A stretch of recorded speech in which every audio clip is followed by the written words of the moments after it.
Sean todos cordialmente bienvenidos a este estudio bíblico del día de hoy, martes. Hoy martes estamos retomando esta serie de estudios, la predicación expositiva. Recuerden, estamos con este material de 9 marcas de una iglesia sana, edificando iglesias sanas.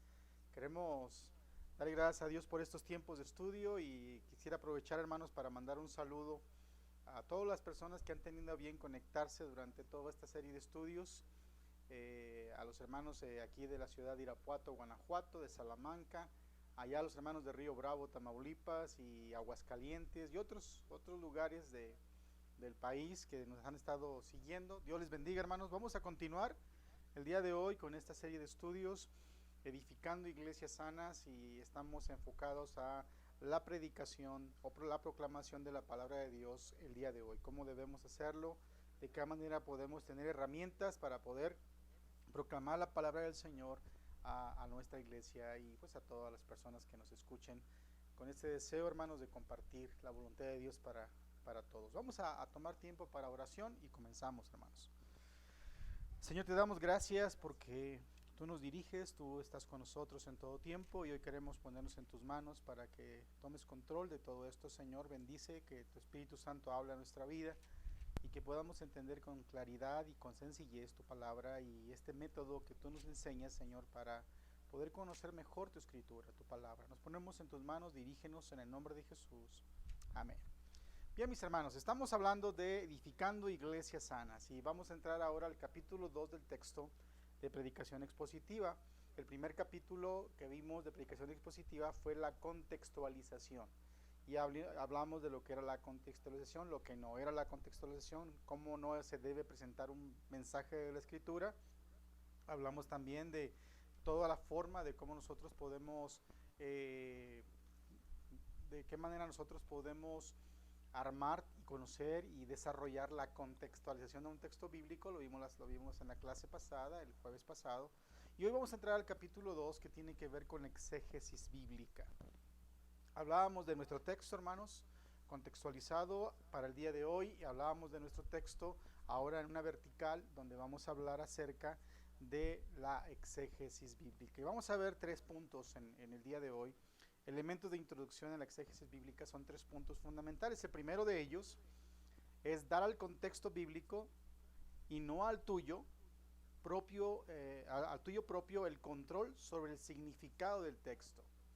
Dar al contexto bíblico y no al tuyo propio el control del significado del texto. O sea, ¿qué es lo que nos habla este primer punto? Vamos a ver cómo usted y yo vamos a darle el control al contexto, a lo que nos dice la escritura, para que tome ese control este texto y pueda ser expuesto de manera clara y de acuerdo a lo que el Señor quiso decir en su palabra. Y esta es la primera parte de un estudio de exégesis, analizar el contexto del pasaje. En segundo lugar, es escuchar atentamente hasta que se sepa cómo tu texto encaja en los mensajes generales del libro. O sea, ahora primero es dar al contexto ese control que debe tener, y el segundo es escuchar atentamente el texto hasta que sepamos cómo encaja en todo el libro, Y tercero es observar la estructura del texto y el análisis del texto. O sea, son 3 cosas. Uno es analizar el contexto, otro es observar la estructura del texto, y el otro es escuchar lo que el texto está diciendo de una manera natural. Ahora vamos a esta parte, la primera parte, mis hermanos. Dar al contexto bíblico es el control. Lo primero es lo primero, y tenemos 4 puntos importantes en dar al contexto el control de la exposición bíblica. En primer lugar, tenemos ahí, lo primero es lo primero, enfoque del predicador al texto debido a la contextualización. Ahora, ¿qué implica esto, mis hermanos? Muchos de nosotros, cuando nos vamos a disponer a preparar un mensaje de la palabra del Señor, y como lo mencionaba en las clases pasadas, por lo general en nuestras iglesias tenemos énfasis mensuales o temas generales en nuestra iglesia, y enfocamos, yo en lo particular tengo como un hábito ya en mi vida ministerial, hacer un semillero homilético por todo el año. Entonces yo elaboro mi énfasis, mi base bíblica y mis títulos de mis sermones de todo el año. Entonces yo ya tengo un semillero incluso para el próximo año ya elaborado.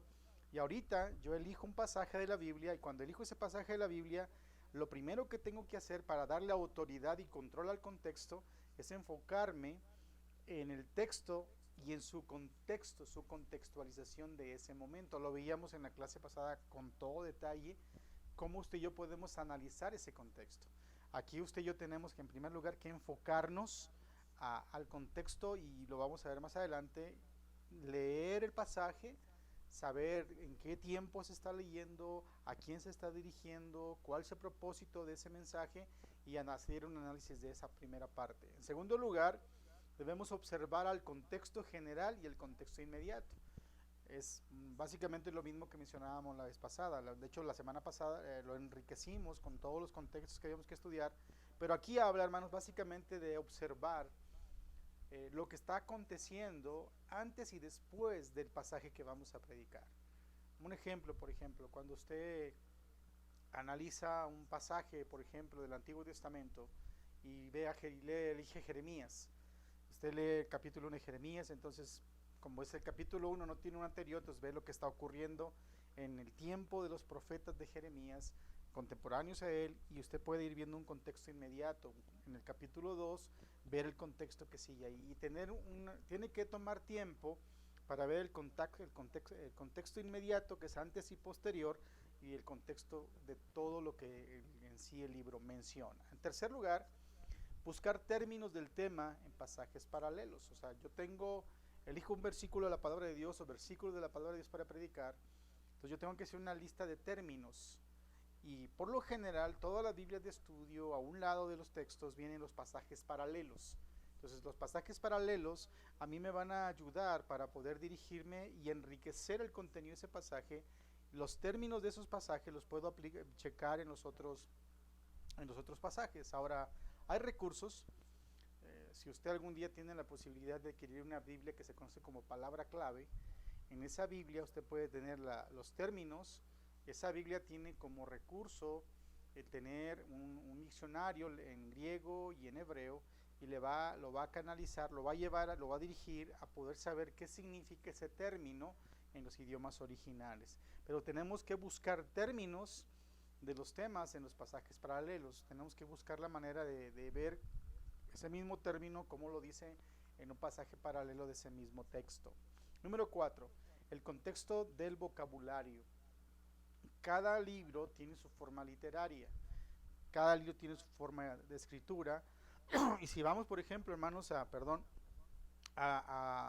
leer las cartas de Pablo, su forma de escritura y su forma de contexto del vocabulario es diferente a Lucas o al autor de Hebreos. Incluso es diferente a los evangelios, a Juan o a Mateo.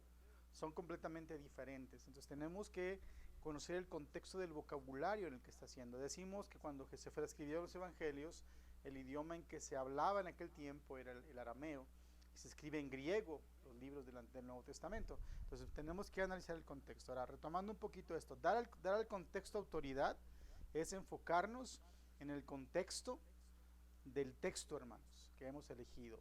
En segundo lugar, tenemos que observar el contexto inmediato y el contexto general. En tercer lugar, debo buscar los términos del tema en pasajes paralelos. Y en cuarto lugar, tengo que saber qué clase de vocabulario está teniendo ese texto. Así que es la primera parte, dar al contexto bíblico este control del texto que vamos a predicar. Y ahí hay un ejemplo, hermanos. Nos da esta ilustración de un telescopio donde vemos el texto y lo vemos con una lupa, y esa lupa nos hace abrir nuestro panorama e ir más allá de lo que usted y yo podemos ver en ese momento. O sea, leemos un pasaje de la Biblia, un versículo de la Escritura. Por ejemplo, estoy situado ahorita en Hechos capítulo 9, la conversión de Pablo. Si yo me voy a la parte donde Pablo le dice, Señor, ¿qué quieres que yo haga? Aquí en el versículo número 5, ¿qué quieres que yo haga? Bueno, en todo el capítulo 9, lo que es el llamamiento de Pablo, y me enfoco a ese pasaje donde dice el Señor, Pablo le dice al Señor, Señor, ¿qué quieres que yo haga?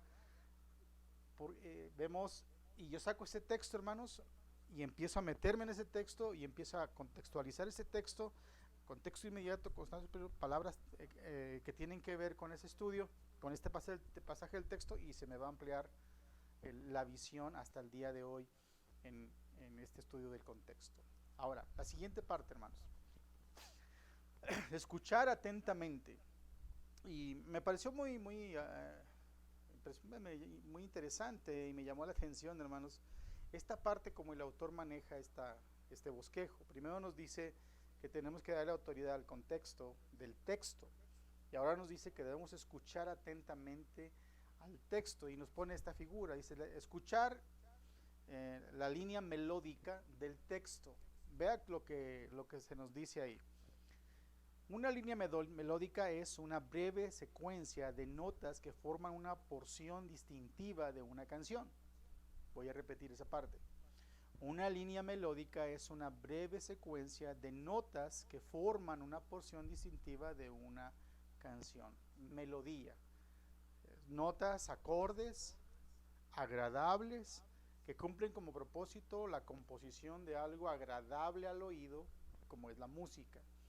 Los libros de la Biblia funcionan de la misma manera. Cada libro tiene línea melódica, una esencia que informa todo lo que trata el libro. Es interesante, no sé cuántos de ustedes les ha pasado, hermanos, que cuando estamos estudiando la Biblia o leyendo la Biblia, como lo hacemos algunos de manera anual, que empezamos en Génesis hasta llegar a Apocalipsis, y nos enganchamos con la historia bíblica, con el relato bíblico.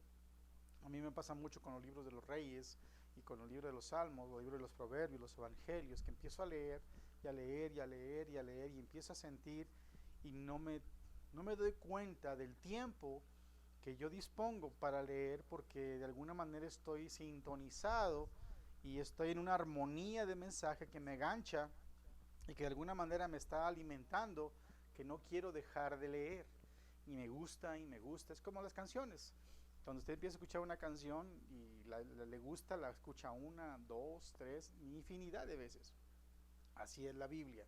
Entonces, darle al contexto el control de nuestro texto, y ahora escuchar el texto, o sea, escuchar lo que el texto dice, leer lo que el texto dice, releer lo que el texto dice. De hecho, el autor menciona de su experiencia donde él dice que tuvo que leer 10 o 12 veces el mismo pasaje para poder entender la armonía propia del texto, y es lo que nos ocurre a nosotros. Es una recomendación que damos cuando estamos enseñando homilética en los seminarios. Cuando tomamos un texto tenemos que leerlo varias veces en una versión o en varias versiones para poder entender la armonía, la literatura, el mensaje, y dejando que el Espíritu Santo trabaje en nosotros.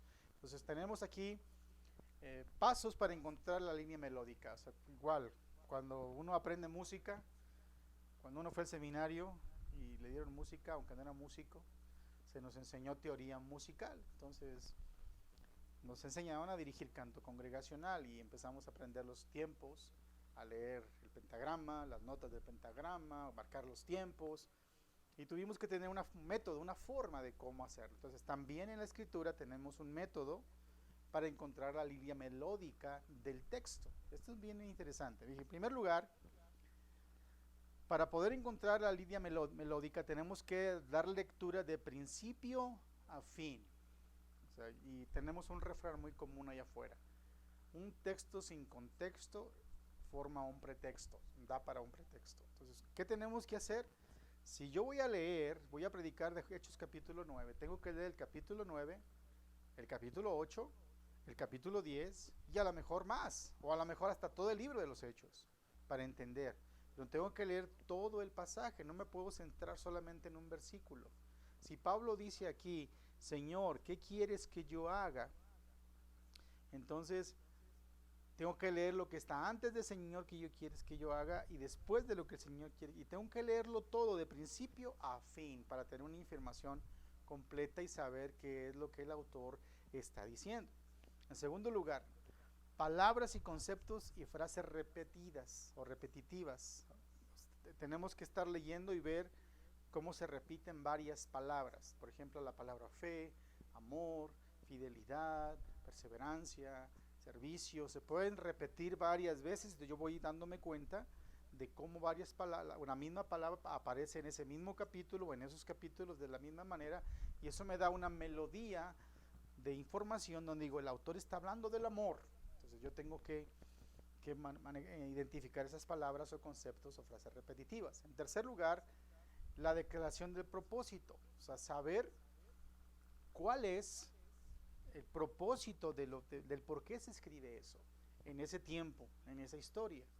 Una clara definición de un propósito en donde Dios está diciendo qué es lo que pasa, para qué pasa, por qué pasa, y es lo que yo tengo que tratar de poner atención. Entonces, retomando un poquito esto, mis hermanos, escuchar atentamente es una parte importante de la exégesis bíblica. La primera es dar al contexto el control de mi texto. La segunda es escuchar atentamente la melodía de mi texto, leer esa parte y leerla otra vez y leerla las veces que sean necesarias hasta que usted tenga ya una armonía de ese pasaje y sepa realmente lo que el pasaje está diciendo. Y dijimos, tenemos que leer de principio a fin, palabras con conceptos y frases repetitivas y declaración de propósito. Bien, vamos a la siguiente, hermanos. Observar. Dar control al texto, al contexto del texto, conocer, hermanos, y escuchar esa línea melódica. Y ahora vamos a observar la estructura y el énfasis. Vamos a observar la estructura y el énfasis del pasaje que estamos escogiendo. Cada libro tiene un esqueleto en su cubierta. Tu trabajo como lector analítico es encontrarlo. Un libro viene con carne, con huesos y con ropa sobre sus carnes. Está completamente vestido. Debe leer el libro con ojos de rayos X. Es interesante esta ilustración. Escuche bien. Observar la estructura y el énfasis del texto. Cada libro tiene un esqueleto en su cubierta. Tu trabajo como lector analítico es encontrarlo. Un libro viene con carne, huesos, con ropa sobre sus carnes. Está completamente vestido. Debe leer el libro con ojos de rayos X. Este ejercicio, hermanos, en esta parte de observar, creo que es una de las partes en donde usted y yo podemos experimentar esa parte de la iluminación de Dios al leer la palabra del Señor. Cuando usted y yo estamos observando un pasaje, yo hoy por la mañana escribía un texto a la iglesia en donde hablaba de que es importante estar listos para perseverar y ver cómo los hermanos juntos en armonía podemos trabajar juntos. Y hacía referencia a esa parte, ¿no? Yo saqué un texto, lo leí, Salmo 127, si Jehová no edifica la casa, en vano trabajan los que la edifican. Y hablaba de otro salmo que tenía que ver acerca de alegraos y gozaos hoy en este día con el Señor.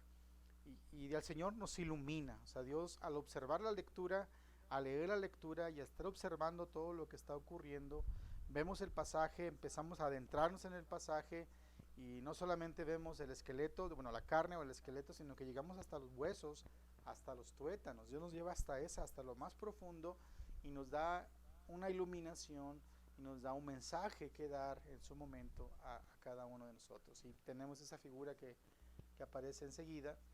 Una buena exposición bíblica requiere que veas los huesos y la médula del texto bíblico por ti mismo. Una buena exposición bíblica requiere que veas los huesos y la médula del texto bíblico por ti mismo. ¿Qué implica esto, hermanos? Profundizar, no conformarnos con lo que el texto dice, sino tratar de indagar más con lo que el texto dice. ¿Qué tenemos que hacer?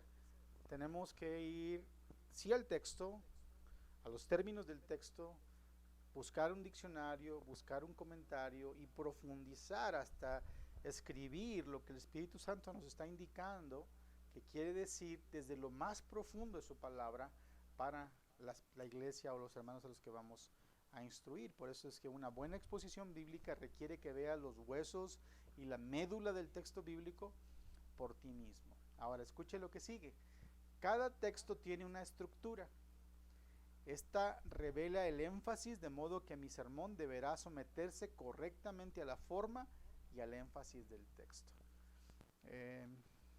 Sí es algo complicado cuando uno está comenzando a predicar, cuando uno empieza a leer la Biblia cuando uno recibe instrucción para preparar sermones y nos piden de tarea dividir, separar los textos, separar las ideas, es algo complicado, hermano, no es algo sencillo. Al menos en lo particular yo batallé y todavía sigo trabajando en muchas cosas de eso. Y hemos aprendido a hacer divisiones del texto de una manera muy natural, como el texto no lo va planteando. Si usted, por ejemplo, vamos al capítulo 1 de Salmos y leemos este pasaje donde dice: bienaventurado el varón que no anduvo en consejo de malos, punto, ni anduvo en camino de pecadores, punto, ni en silla de escarnecedores se ha sentado, y empieza a hacer una estructura natural del texto, empieza a dividir el texto, sino que en el Señor está su vida, y empezamos a hacer esa división natural, y vemos la estructura, cómo Dios va diciendo cada punto, cada punto, cada punto, y cada punto es un punto de exposición bíblica. Entonces cada texto tiene su estructura. Lo importante aquí es que nosotros, en el proceso de estudio que vamos a tener, vamos a aprender a identificar esa estructura.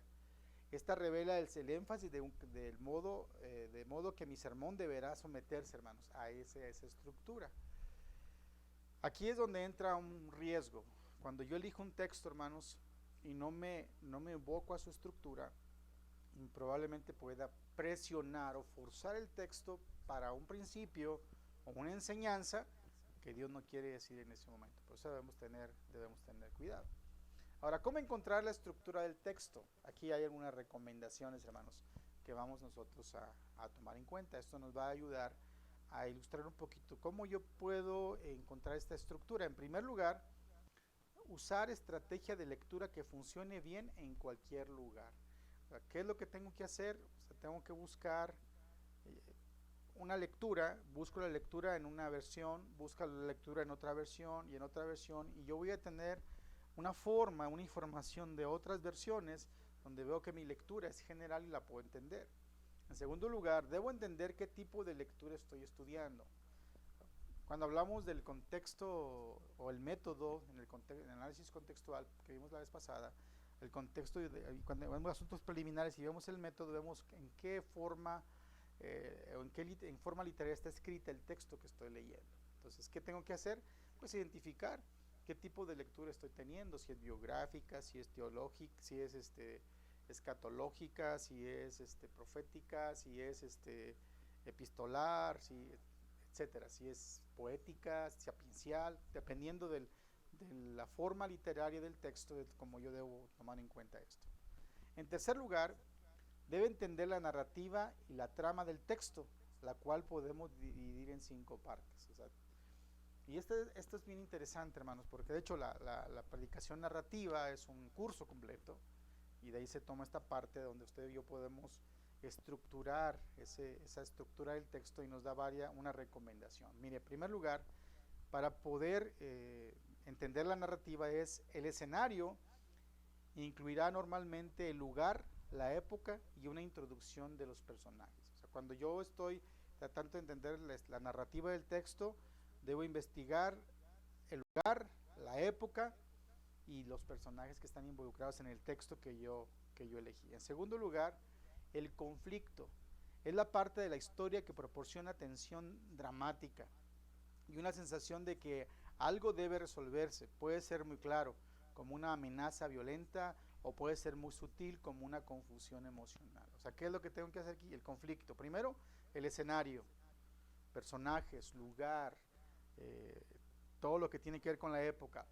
Después, la trama, o sea, el conflicto. ¿Qué es lo que está pasando? El llamamiento de Pablo, la crisis de llamamiento, Pablo con el Señor Jesús, se cae de su cabalgadura, toda esa parte del conflicto. Enseguida, el clímax, es el punto de inflexión donde se rompe la tensión del drama, o sea, el diálogo que se da entre el protagonista, el que está ahí hablando, y todo ese clímax de comunicación que se da en la historia. La resolución es el resultado del clímax, cómo se resuelve el conflicto, en qué termina. O sea, ¿en qué termina, hermanos, la escena? ¿Cómo termina el capítulo 9 del libro de los Hechos? Pablo yéndose a Damasco, ciego, y llegó a casa de Ananías. Vemos ahí esa parte, ¿no? La resolución. Y por último, el nuevo escenario. Es el regreso a un nuevo tipo de normalidad, del cual surgirá el siguiente el arco argumental. O sea, empezamos a ver todo lo que tiene que ver con el escenario, el conflicto como tal, el clímax, la resolución de ese clímax y lo que nuevamente aparece. Ahora Pablo, Saulo de Tarso, perseguidor, ahora es perseguido, su nuevo clímax, su nueva realidad, su nueva vida en el Señor Jesús. Y es la forma en la que usted y yo podemos ver de una manera sencilla lo que tiene que ver con la estructura del texto. La estructura del texto nos da esta parte donde debemos entender la narrativa del texto. Y de una manera sencilla, así, voy a ponérselo así, hermanos, como telenovela, así como usted a veces se pone a ver telenovelas, así la cosa, ¿no? El escenario, el conflicto, el clímax, la resolución y el nuevo escenario que se presenta en esta parte. Puede ser un poco confuso, hermanos, para algunos de nuestros hermanos lo que estamos viendo en este curso. Hemos tratado de hacerlo muy sencillo para que usted comience.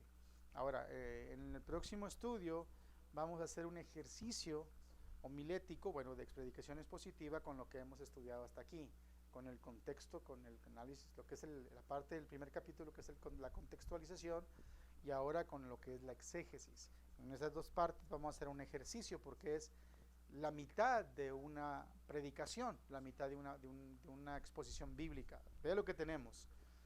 Todo un contexto, asuntos preliminares, contexto seccional, contexto canónico, contexto histórico, contexto inmediato. Y luego vemos ahora la exégesis, o esta exégesis que nos va a llevar a un análisis más detallado del texto, donde le damos autoridad al texto, donde escuchamos al texto y donde vemos la narrativa del texto. Son cosas muy básicas en la predicación. Entonces tenemos aquí como una conclusión a esta parte, hermanos, la exégesis no es suficiente. Escucha la forma aislada, la exégesis solo puede llevar a una predicación demasiado intelectual o meramente imperativa o imperativo. Fíjese bien.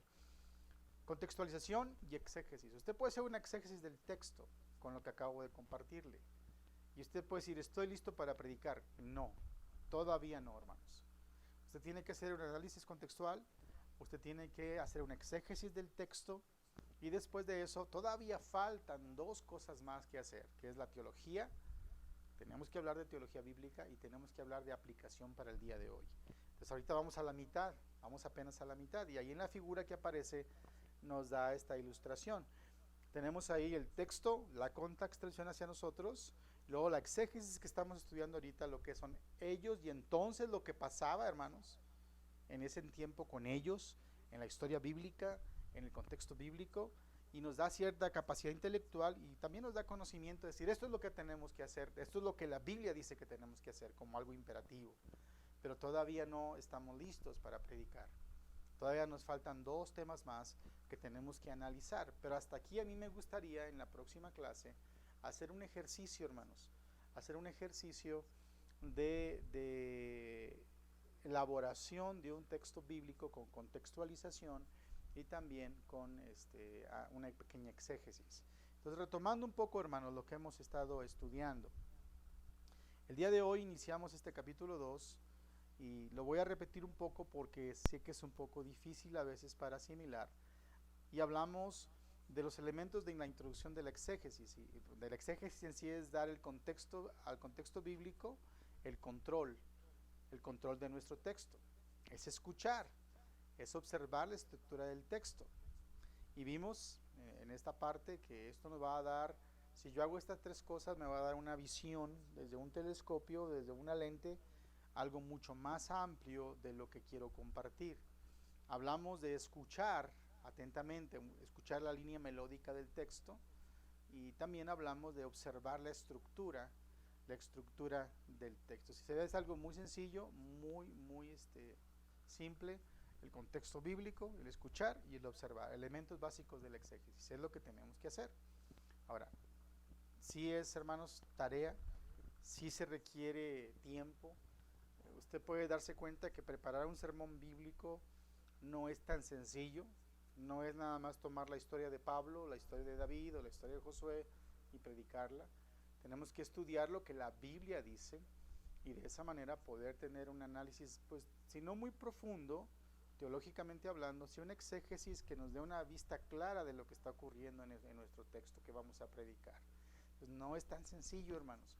Por eso yo les recomiendo que repase, vea lo que hemos estado estudiando. Si alguno de ustedes necesita más información, con todo gusto, hermanos, acérquense y podemos tenerla. Bien, hasta aquí, mis hermanos. Hasta el día de hoy hemos concluido con 11 estudios bíblicos. Ahí aparece una lista de los 9 estudios pasados. El desafío sigue para todo aquel que quiera decirme de memoria todos esos pasajes bíblicos en estos estudios, recibirá un reconocimiento, un hermoso que le va a ayudar para su estudio bíblico. Y el día de la semana pasada estuvimos memorizando Hebreos 4:12 y hoy nos toca yo creo que el versículo más fácil de todos. Salmo 119:105. Lámpara es a mis pies tu palabra y lumbrera a mi camino. Así que, mis hermanos, espero hayamos entendido un poquito todo esto. Recuerde, la exégesis nos lleva a esta parte del contexto bíblico, tomando control de nuestro texto, a escuchar lo que estamos leyendo y a observar la estructura del texto. Y de esa manera usted y yo podemos tener la elaboración de una pequeña exégesis que nos da una información más precisa de lo que usted y yo vamos a predicar. Hermanos, el Señor les bendiga. No se les olvide, estamos martes y jueves teniendo esta serie de estudios breves, media hora, poquito más de media hora.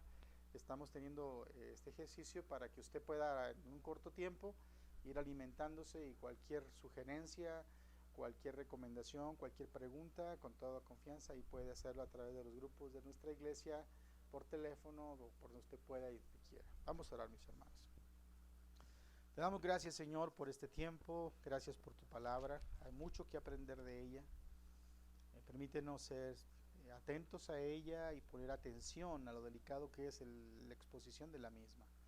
Danos la disciplina, Señor, para estudiarla, que podamos conocer el contexto de nuestro texto, que podamos escucharlo y podamos, Señor Santo, también podamos observar la estructura de este texto y de esa manera poder elaborar ya esta parte de nuestro sermón que nos llevará a una exposición